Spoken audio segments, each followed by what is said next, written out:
سلام تماشاچیان شبکه اگروتک با شما من یوسف عزیزف. موضوعی که من میخوام امروز درباره‌اش صحبت کنم با مناقشه مردمی سرحدی کشور تاجیکستان و قرقیزستان ربط دارد. راستی نسبت این مناقشه که در نتیجه اون روزهای 13 و 14 مارس دو شهروند تاجیکستان کشته و بیش از 20 نفر دیگر از جمله دو ساکن قرقیزستان مجروح شدند، مرا نیز بی‌طرف گذاشته نتوانست. این کشته شدگان اولین ها نیستند، بلکه تا این ماجرا چندین نفر دیگر نیز در این سرحد برای حفظ زمین و خانه خود جان خود را از دست دادند. این مشکلات سرحد با قرقیزها دردی نو نبوده، بلکه دردی کهنه از سیاست نادرست تقسیمات سرحد از سالهای گذشته به ما باقی مانده است. من در پایان کوشش میکنم که درباره از کجا و کی سر زدن این مناقشه ها به شما مختصر معلومات دهم. درباره این مناقشه ها رسم و نوارهای بسیار دسترس است، ولی من این رسم ها را در نوارهای خود استفاده نمیکنم، چون که نمیخواهم من هم در نوارهای خود زوراوری را انعکاس کنم و باز هم علم و درد مردم را زیاد کنم.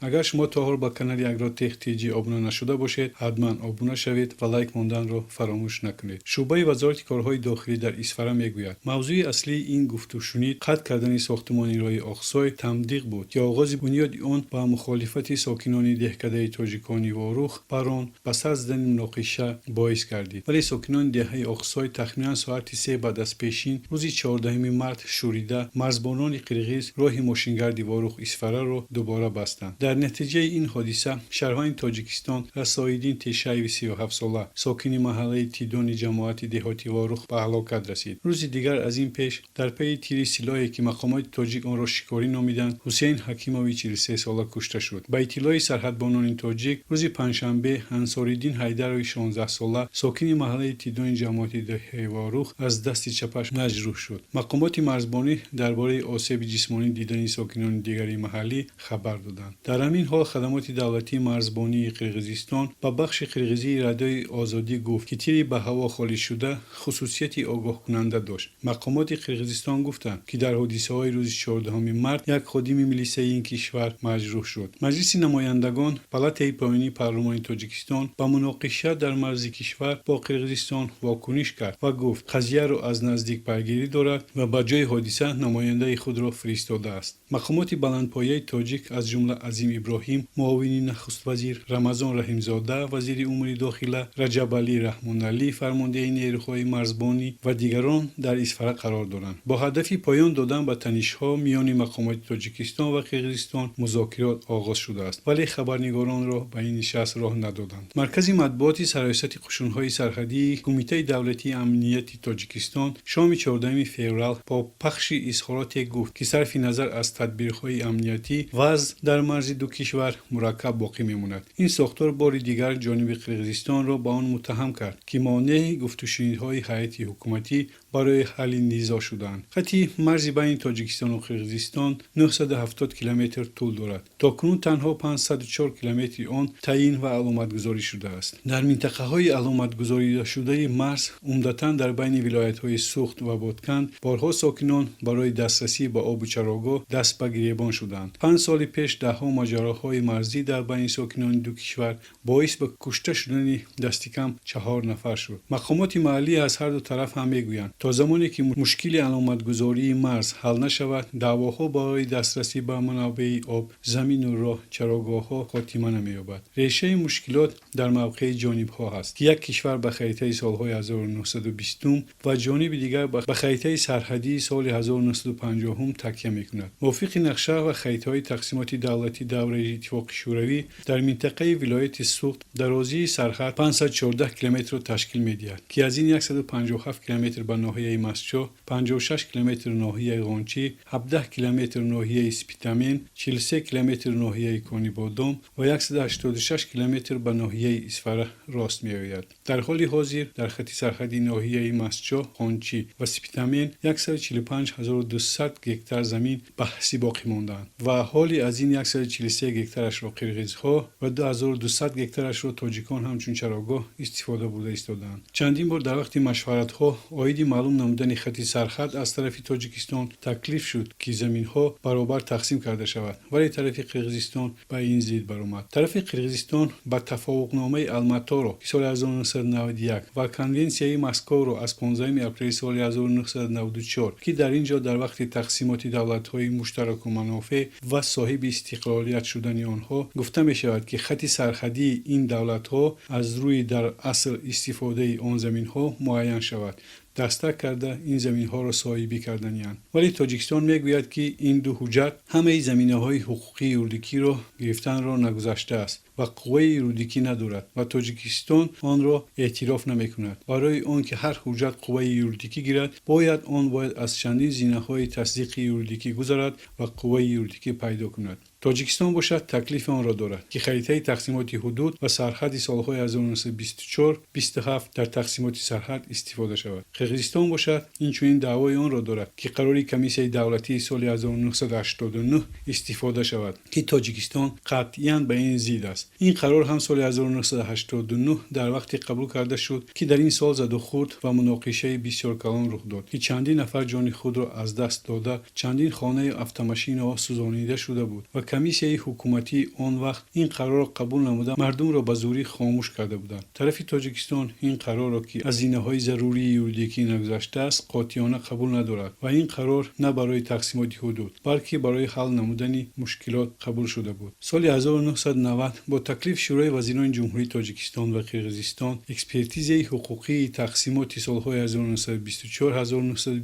گزارانیده شده در شورای عالی SSR کمیسیون برای آموختن این حجت تشکیل شد و درستی این تقسیمات را تصدیق نمود، ولی طرف قرقیزستان این را قبول نکرد، در حالی که منطقه ها بیرون از خریطه مانده نیترالی اعتراف می شوند. چقدر که از سخنان حاکم جماعت اقصای معلوم می شود 20 میلیون دلار جدا شده است که راه اقصای تا دریای کیرفشان ساخته شود و معلوم می شود که قرقیزها نقشه دارند که با ساختمان این راه مجرای این دریا را دیگر طرف گردانند. این دریا از کوههای تاجیکستان سرچشمه می گیرد و مال تاجیکستان می باشد. از دیگر شدن مجرای این دریا اهالی وروخ، چورکو، اسفرک، کنیبادام و یک قسم ازبکستان به آب نوشیدنی و پالیزی میمونند. این چنین آنها میخواهند که در منطقه بحثی راه اقصای تمدیق بادکن را سازند که موافق سازشنامه طرفین سال 2014 یگان طرف حقوق ندارد که در منطقه های بحثی چیزی سازد. در آن وقت قرقیزها ضد گذراندن گلوله های آب به وروخ گشته بودند. اگر به تاریخ اینا آنقدر دور نظر اندازی میبینیم که نافهمی ها برای استفاده آب و زمین در این منطقه از سالهای پیش ریشه دارند. یکمین مناقشه کلان سال 1969 رخ داد و بعد 5 سال دیگر 31 دکتر سال 1974 مناقشه دیگری کلان رخ داد که پروکراتور ژنرالی SSR این مناقشه را تحلیل نمود. آن وقت قرقیزها از دیرهای تنگی وروخ به حاضر دهه اقصای کوچانیده شدند. مناقشه کلانترین بین تاجیکان و قرقیزان 22 می سال 1989 رخ داد که کانالی که از بین دهه تاجیکان اکتبر میگذشت تاجیکان از سبب که قرقیزها چراگاه‌های آن را تنگ کرده بودند بستند و زد و خورد بین تاجیکان و قرقیزها رخ داد که میلیسیونر قرقیز کشته شد و چندین نفر دیگر از دو طرف مجروح شدند. از تمام ناحیه‌ها میلیسیونرها به آنجا برای پخش کردن این مناقشه آورده شدند که کافگی نکرد و حکومت شوروی از مرکز سخا قسمی حربی آوردند که بعد این مناقشه خاموش کرده شد، ولی یگان قرار درست در وقت قبول نشد که سببگاری مناقشه های بعدین سالهای 2003 2008 2011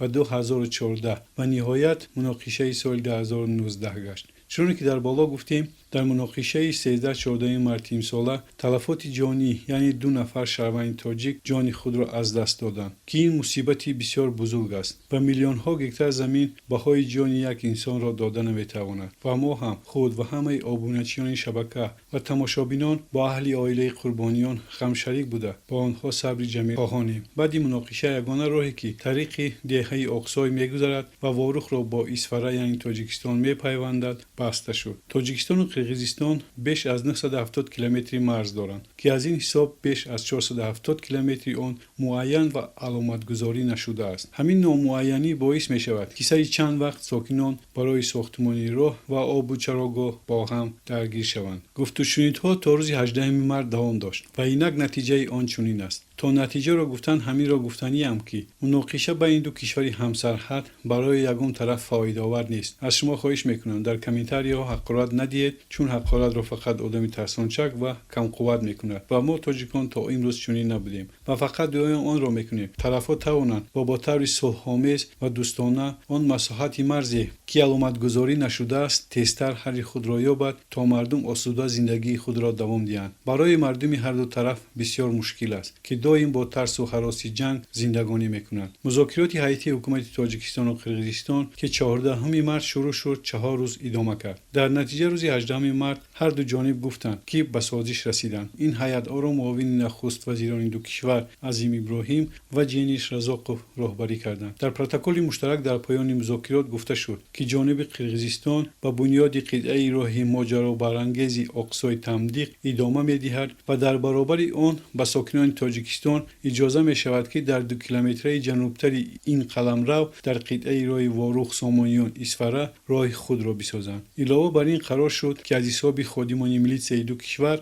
پاترول مشترک سازمان داده شود که تا این گروه‌ها تامین امنیت را در مرز نظارت کنند. پاسگاه‌های مرزی از این مکان برداشته می‌شود. توافق دیگر تحقیق مشترک حادثه‌ها و به جوابگری کشیدن گمانبران جنایت‌ها می‌باشد. عظیم ابراهیم معاون نخست وزیر تاجیکستان روز 18 مارس در حضور خبرنگاران گفت به جوابگری کشیدن عاملان جنایت‌ها خیلی مهم است. در مجموع به گفته جنیش رزاقوف معاون نخست وزیر قرقیزستان سازش حاصل شده با نظرداشت منفعت‌های هر دو کشور به دست آمده است. یکی از مهمترین تصمیم‌های مذاکرات باز شدن راه ماشینگرد در سمت واروخ اسفره تاجیکستان و بادکند لیلق قرقیزستان شد. پیش از باز شدن راه‌ها راهبران محلی دهات واروخ و اقصای در مرز دو نقطه جغرافی روبروی هم آمده بار دیگر به ضرورت پایداری صلح و ثبات در منطقه تاکید کردند. نمایندگان جماعت‌های هر دو کشور در صحبت روبرو یادآور شدند که این مکان محل زیستی بابا و پدران آنها است و در دوام 10 ساله‌ها مردم قرقیز و تاجیک عادت کردند مثل خویش و برادر و حتی خدا زندگی همشفت داشته باشند. این صحبت آنها را خبرنگاران و هم خادمان میلیتسا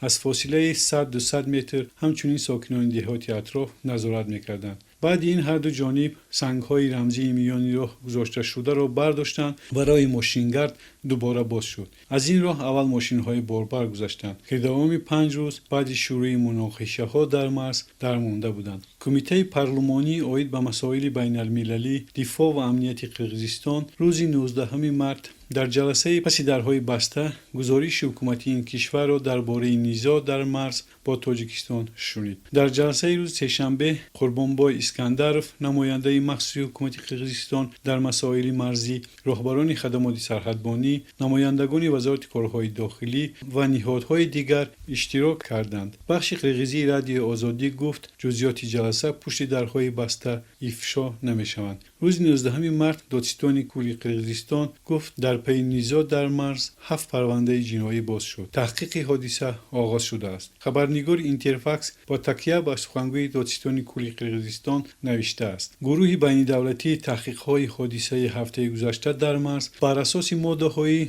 سوءقصد به کشتار، غارتگری و بی‌ترتیبی‌های عمومی شروع کرده است. این تحقیقات را نمایندگان دادستان تاجیکستان و قرقیزستان هماهنگ می‌کنند. افزوده است سخنگوی دادستان قرقیزستان. همین طور گفتن ممکن است که مناقشه مرگبار دو ملت خاموش کرده شد، ولی متصدیان هر دو طرف را می‌باید که هر چه زودتر مسئله سرحد را حل کنند تا دیگر در این گوشه زیبای کشور صدای نوحه برای قربانیان شنیده نشود. در آخر به کانال اگرو تخ تیجی ابونه شدن و لایک ماندن را فراموش نکنید. با ما باشید.